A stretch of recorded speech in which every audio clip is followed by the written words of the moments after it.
حوصلہ افزائی ہونی چاہیے، وہ ہونا چاہیے. لیکن صحت جو ہے وہ اس کا تعلق اس بھاگ دوڑ کے ساتھ. اس لیے اگر یہی کھیل کود میں نیت یہ ہو ہم صحت مند رہیں، اور جب بھی اسلام پر کوئی نازک وقت یا ملک پر پڑے تو ہم اس میں اپنی جان پیش کر سکیں، یہی آپ کی عبادت ہے. ہر بلے پر ثواب ملے.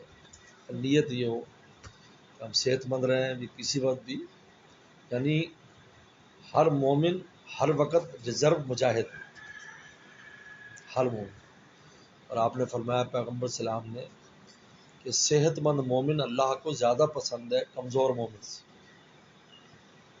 ایک تو کمزوری ہوتی ہے جو وقت کے ساتھ ہے، ہم جیسے بوڑھے ہو گئے، یہ تو اب اس میں تو ہمارے کوئی اختیار نہیں.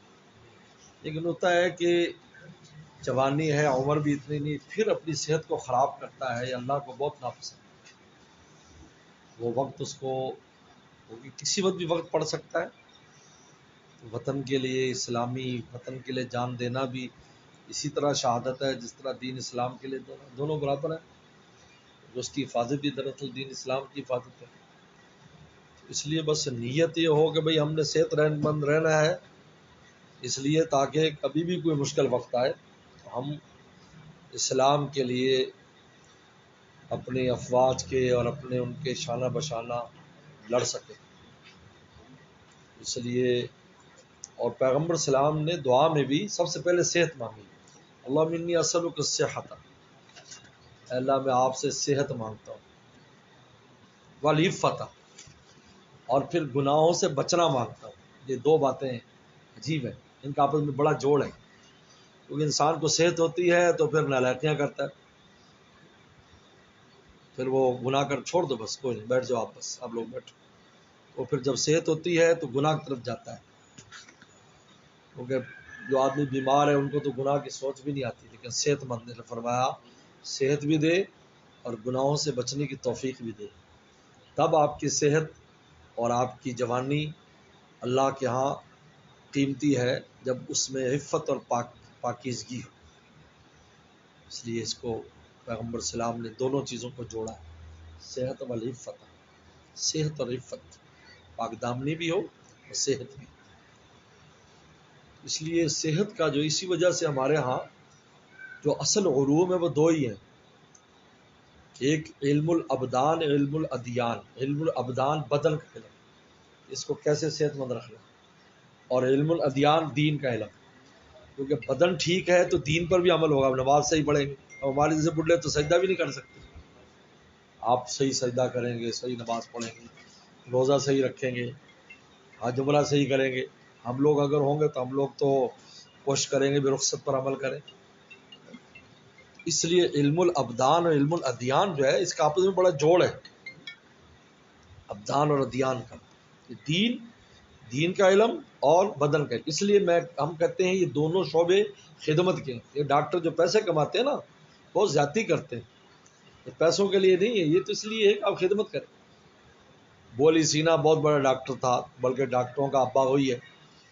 علامہ فارابی کو دیکھ رہے ہیں، بڑے بڑوں کو، آپ حیران ہو جائیں گے ان کی تاریخ پڑھ کر کہ سالانہ یا ماہانہ اتنے پیسے لیتے تھے کہ دال روٹی ہم کھا سکے بس، باقی عوام سے کچھ نہیں لینا، وہ بھی بیت المال سے، اور مفت علاج کرتے تھے. اور مفت انہوں نے اتنا کچھ ذخیرہ چھوڑا ہے کہ آج اس سے یورپ والے بھی مستفید ہو رہے ہیں، ہم بھی مستفید ہو رہے ہیں. بلکہ ابن سینا کا تو لکھا ہے کہ کسی نے خواب میں دیکھا تو پوچھا کہ کیا ہوا تیرے ساتھ، اللہ تعالیٰ کے حضور پیش ہوا تو میرے پاس تو کچھ نہیں تھا، میں تو پوری زندگی لوگوں کے پیشاب دیکھتا رہا، نبضیں دیکھتا رہا. لیکن ایک جملہ میں نے اپنی کتاب میں لکھا تھا کہ طبی طور پر کون سی ذات کامل ہے تو سوائے رسول صلی اللہ علیہ وسلم کے کوئی کامل نہیں. اس پر میری بخشش.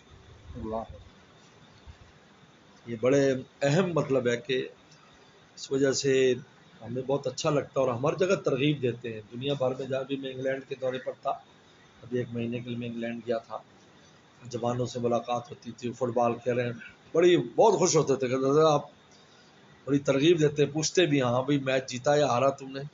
بس میں نے کہا بس نیت تھوڑی صحیح کر لو، باقی سب ٹھیک ہے. وہ کھیلو. ہمارے محمد طلحہ، ہمارے سارے بچے، ہم خود بھی، میں فٹ بال کھیلتا رہا ہوں، 2 سال کیپٹن بھی رہا ہوں میں اسکول میں 9th 10th میں. ارے بھائی ہاکی کھیلتے رہے. ہمارے مفتی منیر صاحب وہ ہاکی میں انڈر 17 19 بھی منتخب ہوتا آل پاکستان. اس سمیع اللہ صاحب ہوتے تھے یہاں باولپور کے. تو سارے بچے ہمارے فٹ بال کھیلتے ہوئے ہیں. تو ہم کو ہمارے والد صاحب بھی ترغیب دیتے تھے. ہمیں عصر کے بعد گھر میں رہنے کی اجازت نہیں تھی. کوئی بچہ گھر نظر آئے ناراض ہوتے پر میں جاؤ باہر نکل جاؤ کھیلو. کوئی نہیں تو مٹی کے اندر ایویں بس پھرتے رہو. فرماتے ہیں جو جس طرح جانور مٹی میں ہے چلو یہی کرتے رہو لیکن جاؤ مٹی میں کھیلو جاؤ باہر. چھوٹے بچوں کو بلکہ ہم چھوٹے چھوٹے ہوتے تھے تو والد صاحب مٹی کھدوا کر آتا اس میں بند کر دیتے تھے مٹی وہاں ہاتھ مار کے. اور میں مٹی ہماری ماں ہے جو مٹی سے تعلق رکھتا ہے جیسے ماں کی گود میں تو اس کی صحت اچھی رہتی ہے. اس لیے پہلوان لوگ مٹی میں کسرت کرتے ہیں. آج کل تو مٹی لگنے نہیں دیتے بچوں کو اس لیے تو سارے کمزور ہیں بچے. مٹی میں جھونک دیتے تھے مٹی. بہر بہت خوشی ہوئی آپ حضرات کی. اللہ جوانی سلامت رکھے اور برکت دے آپ کو. یہ محبت بھی نصیب فرمائے ہم سب کو اپنا بنائے.